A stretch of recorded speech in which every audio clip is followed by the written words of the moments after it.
Now the 10-gallon tanks have been set up for 4 months now, and they're doing great and they're looking really good. However, they are in need of a water change. In today's video, we're just going to focus on this tank, and the main reason we're focusing on this tank is because I want to get in here and fix some of the rock work. As you know, there is a Mantis Shrimp in this tank, and he's kind of been figuring out his territory and making his home and burrowing into the rock work. So at nighttime you can hear a clicking sound and a little popping sound coming from the tank, because that is the Mantis Shrimp hitting the rock work and chipping it away to make his home and his burrow and his territory. And in doing that, going around the tank, I believe our rock structure, first of all, wasn't strong enough or sturdy enough stacked on top of each other. So some of those rocks took a tumble, as you can see right here. So we're going to get into the tank, fix the rockscape a little bit. We're going to do pretty good size water change. Taking a look at the rock work here, you can see that it's had a number done to it. If you compare what it previously looked like to now, some of the rock is knocked over. So we're gonna get in there, fix that, and then we're gonna add this right here, the Higher Aquarium Wave Maker. So before I put my hands in the tank, I do like to wear gloves, and the reason why I like to wear gloves when working in my reef aquariums a lot of the time is because of any oils on your skin or dirt or grime. You want as little of that as possible to enter your reef tank. So I just like to wear gloves. If you don't have gloves, you'll be just fine, but I recommend getting some gloves. You can get some gloves that have multiple uses, like these Niplex gloves right here. All right, so this rock right here is where the Mantis Shrimp lives. So I'm not really gonna mess with this rock right here, but I am gonna try to get this rock flipped back over. So I'm just gonna reach in here and grab this, because there's some nice sponges on these rocks down here that I don't want to lose. Like that guy right there is really cool. And yeah, so we're just gonna stack this, lean this up right here. Oh, I just hit that skimmer that has a little crab on it. We'll take a look at him. He'll be okay. But we'll flip this over, make sure it is as flat as possible, and that's kind of sturdy like that. It makes a nice little step up there. This right here was the cave where the cardinal fish enjoys a lot of time, and there's a nice little sponge right here growing on it, so I don't want to disturb that, but I still kind of like that cave look, so I want to keep that. So I'm just going to lift this up and take a look. Also, wearing these gloves should hopefully keep me protected from these crabs in here. Look at that guy. Oh, he's quick. He took off. All right, so what we're gonna do is we really want to build out this cave, but it's not supported enough, I think, to stay like this. Oh, that's pretty good, but I think I want to get something under here. So this rock right here is kind of leaning back on the glass. Something else that I don't want to happen. Actually, we're gonna have to pick this rock up for a second. I'm gonna put that right on top of these just a moment, and take this rock, this little rock. That's right, we just need something to go right down in here.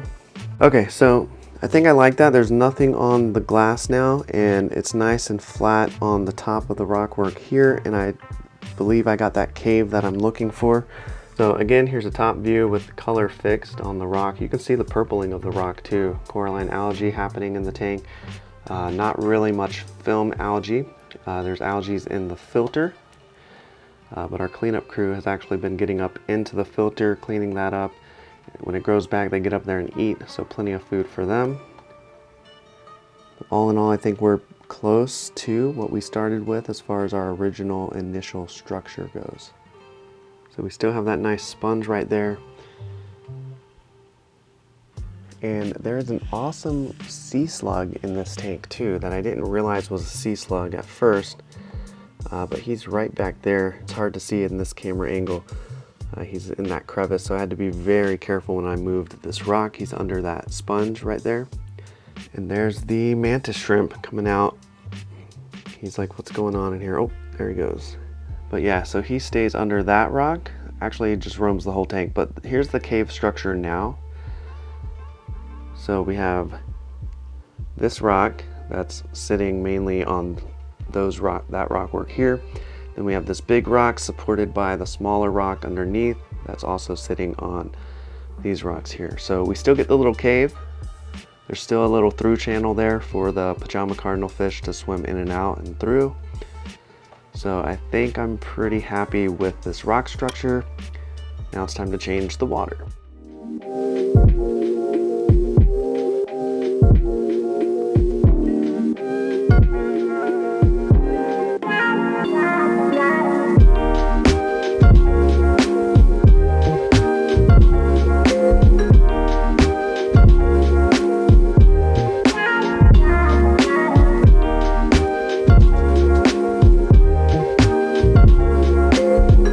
Okay, I think I'm just gonna go to there because I don't really want to reprime my hang on the back filter. So I'm just gonna fill it back up to right under the water line. We'll check the salinity and we should be good to go with the water change.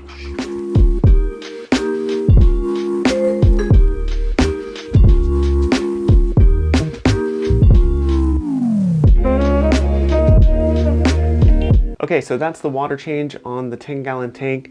Nice and simple. Next time I'll probably use a smaller bucket so it's not as heavy pouring it in there. That was about roughly 2 gallons or so, maybe 2.5 gallons of water, something like that going in there. But that was a quick and easy water change. Be sure when doing a water change that you match up your salinity before you do that change. So you want to make sure your salinity of your freshly made salt water is the same salinity as what's in your nano tank before you do a water change. That way it is the same parameter basically when you drain out a few gallons of water and you're adding that back in. So that way it keeps it nice and stable, keeps it clean, it helps dilute any nitrates that have been building up, so it keeps those at the right levels that you need for your aquarium. And it just overall, a water change gives you a refreshing look. You'll notice that after doing a water change, your tank is looking fresh and clean. All right, so the next thing I want to put on there is this Hygger Aquarium Wave Maker. Check out how small this pump is. We're going to add some more water flow, some more circulation to the aquarium. It's good to have some surface exchange at the top of your water column because that surface agitation with your water promotes gas exchange. It promotes more oxygenation of the water. So it's overall better for your aquarium. Also, having a wave maker or something in your aquarium to move the water around is going to help eliminate dead spots in your tank. And dead spots in your tank are places that water is not flowing through, and so your food will settle there. Just different kinds of nuisance algae. Things can just build up and start to grow there. If you have a spot in your tank where you notice algae or cyanobacteria even are starting to grow, you may need to check your water flow and maybe increase that around those areas so you don't have any dead spots where things are settling. Take a look at this pump. Hygger has been an awesome brand that I've been using in my main 125-gallon tank, so I figured why not? Let's pick up one of these Hygger pumps. Whoop. Look at this guy. Small little pump. It's gonna be perfect for this tank. And what's cool about this wave maker is that it has a magnetic holder too. So you're gonna take the pump, if we can focus back on it. So we'll take the pump and it will pop right in here like this, connect. This will go on the outside of the aquarium, and this will go obviously on the inside of the aquarium. Then we'll plug it in and see what it does. Now with any aquarium pump, you do want to be careful when it's magnetic. You want to start away from your pump and slide that magnet up to the pump so you're not cracking the glass or banging it up against the side, because especially a 10-gallon tank, the glass is so thin that I wouldn't want anything to happen like that. Okay, now it's time to plug it in. I don't know how powerful it is. It's gonna be right off the bat. So, all right, Let's see. If it's too much, we're gonna unplug it.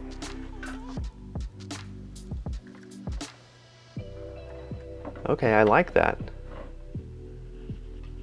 Yeah, that's perfect.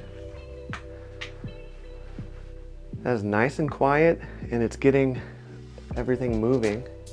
So I think I like that a lot. That is perfect.